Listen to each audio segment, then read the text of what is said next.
వాలంటీర్లు ఎక్కడ కూడా ప్రచారాలు చేయకూడదని ఎందుకు చెప్పింది అంటే, మీరు ఒక స్థానంలో ఉండి ఒక పార్టీ కోసం చేస్తే రేపు పొద్దున ఆ పార్టీ ఏదైనా తప్పు చేస్తే ఆ మరక ఆ చెడ్డ పేరు మీకు అంటుకుంటుంది. రేపు పొద్దున ప్రజలు మిమ్మల్ని వచ్చి పట్టుకుని అడుగుతారు, నువ్వేమో అట్లా చెప్తివి, వాలంటీర్లను నిన్న నమ్మితే మాకేంది అని చెప్పి మీళ్ళ కాడికి వస్తారు. అది గమనించండి. చంద్రబాబు నాయుడు వస్తే వాలంటీర్లను తీసేస్తాడు, వాలంటీర్ల మీద క్రిమినల్ కేసులు పెడతాడు, వాలంటీర్లు ఏదో చేస్తాడని చెప్పి మాట్లాడినారు.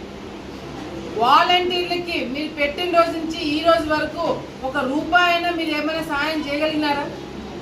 5,000 ఇచ్చామని చెప్పి మాట్లాడుతున్నారు. అదే 5,000 ఉద్యోగాలు, అదే మీరు ఇచ్చిన వాలంటీర్ పోస్టులు బయట వాళ్ళు ఉద్యోగాలు చేస్తుంటే ఎంత జీతాలు వచ్చేవి? డిగ్రీలు, ఇంజనీరింగ్లు, ఎంబీఏలు చేసిన పిల్లలు వాళ్ళకి మీరు సరైన ఉద్యోగాలు ఇప్పించింటే కొన్ని వేల లక్షల రూపాయలు సంపాదించేవాళ్ళు. కానీ కేవలము ఏదో మీరు గవర్నమెంట్లో కలుపుతారనో, మీ జీతాలు పెంచుతారనో, ఏదో చేస్తారని నమ్మకంతో ఇంకా పాపం వాళ్ళు అట్లే కూర్చోన్నారు. చంద్రబాబు నాయుడు గారు చాలా క్లియర్గా చెప్పినారు, వాలంటీర్లు తీసేది లేదు. రేపు పొద్దున చంద్రబాబు నాయుడు గారు వచ్చిన తర్వాత అయినా సరే వాలంటీర్లు ఉంటారు. వాళ్ళ జీతాలు కూడా 5,000 నుంచి 10,000 రూపాయలు చేస్తామని చంద్రబాబు నాయుడు గారు అనౌన్స్ చేయడం జరిగింది. అంతేకాకుండా రేపు పొద్దున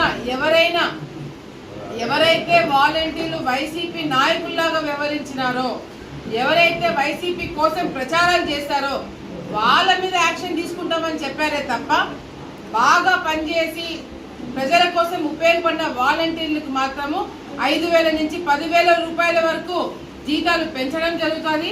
అంతేకాకుండా మీకు ఎటువంటి ఇబ్బంది లేకుండా చదువుకున్న పిల్లలు ఇంకా వేరే ఏదైనా ఉద్యోగాలు చేయాలన్నా కూడా ఫస్ట్ ప్రిఫరెన్స్ మీకు ఇచ్చి మీకు సరైన ఉద్యోగాలు పెట్టించే బాధ్యత కూడా మేము తీసుకుంటామని వాలంటీర్లకు అందరికీ చెప్తున్నాం.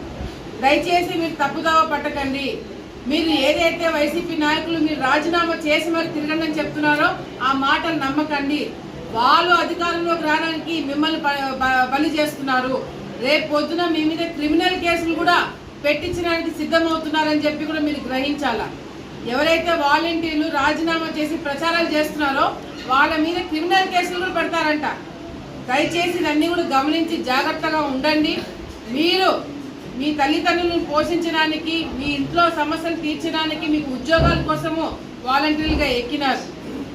అంతేగాని ఎవరినో గెలిపించడానికి, ఎవరో చేసిన పాపాలు మీరు మీ తల మీద వేసుకోవడానికి కాదు. సో దయచేసి మీరు ఈ ఎన్నికలకి ప్రచారానికి దూరంగా ఉండండి. మీ వేసే ఓట్లు మీకోసము, మీ అభివృద్ధి కోసం, మీ ఇంట్లో వాళ్ళ కోసము వేయాలని చెప్పి కూడా సందర్భంగా తెలియజేసుకుంటూ, మరొకసారి ప్రజలందరూ కూడా మీకు పనిచేసే వాళ్ళకి, పలికే వాళ్ళకి, కష్టపడే వాళ్ళకి ఓట్లు వేసి గెలిపించండి. ఈ రాష్ట్ర భవిష్యత్తు, పిల్లల భవిష్యత్తు కోసము ఓట్లు వేయండి. యువత ఈరోజు తప్పుదావ పడుతున్నారు.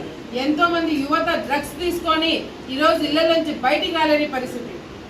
దయచేసి ఇవన్నీ కూడా తల్లిదండ్రులు ఆలోచించుకొని, విశాఖపట్నంలో ఎక్కడో డ్రగ్స్ దొరికింది, ఆలగడ్డకి ఏం సంబంధం అనుకోకండి. విశాఖపట్నంలో దొరికిన డ్రగ్స్, గతంలో వచ్చిన డ్రగ్స్ కూడా ఇవన్నీ ఈరోజు ఆలగడ్డ కాదు కదా, చివరి మూల గ్రామాలకు కూడా డ్రగ్స్ అందజేసే పరిస్థితి కనపడుతుంది. సో దయచేసి ఇవన్నీ కూడా గుర్తుపెట్టుకొని తల్లిదండ్రులు అప్రమత్తంగా ఉండండి. మీ పిల్లలు ఏం చేస్తున్నారు, ఎక్కడికి పోతున్నారు ఒక గంట కనపెట్టండి.